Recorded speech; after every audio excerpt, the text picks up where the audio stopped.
Cari amici, ben ritrovati, nuova puntata di Eventi del Territorio. Quest'oggi siamo al Micasa di San Vendemiano e siamo alla terza tappa della Coppa Italia di Freccette. In nostra compagnia qui abbiamo Renato Montagnier, che è il presidente della SD Treviso Freccette.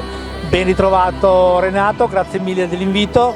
Che dire, si riparte dopo 2 anni con questa terza tappa importantissima. Sì, grazie a te Luigi che sei venuto. Sì, si parte, fortunatamente si riprende.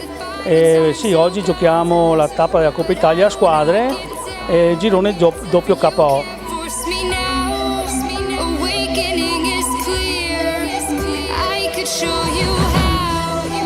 Doppio KO vuol dire che perdi 2 partite e sei in un certo senso eliminato, vai fuori.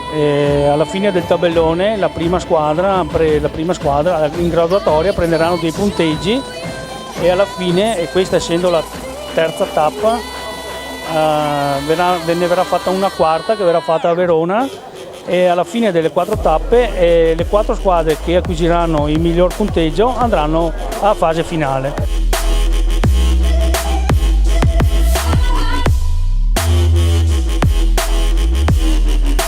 Posso dire che sono anche fortunato perché ho trovato delle brave persone che riescono e mi seguono a darmi una mano.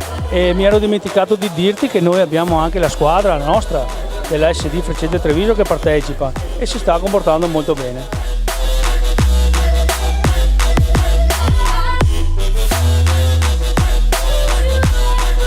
Quali sono i contatti se qualche telespettatore che ci sta guardando volesse avvicinarsi a questo mondo? Possono andare su Facebook, l'SD Freccette Treviso, e là troveranno tutti i contatti e volentieri vi spiegheremo come funziona. Renato, noi ti ringraziamo dell'invito, continueremo sicuramente a seguire le squadre questa terza tappa, ma lì vedo una macchinetta vuota, forse qualche prima lezione di Freccette potresti darla anche a me. Volentieri Luigi. Bene, noi vi ringraziamo dal Micasa di San Vendemiano, terza tappa della Coppa Italia di Freccette. Alla prossima. Ciao.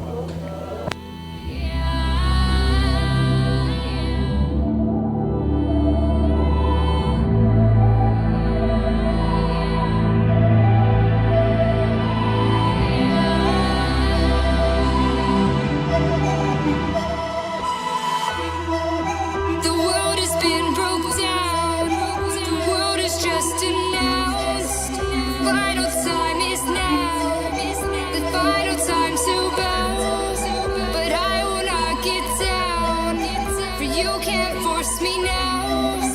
Awakening is clear. I could show you how. I could show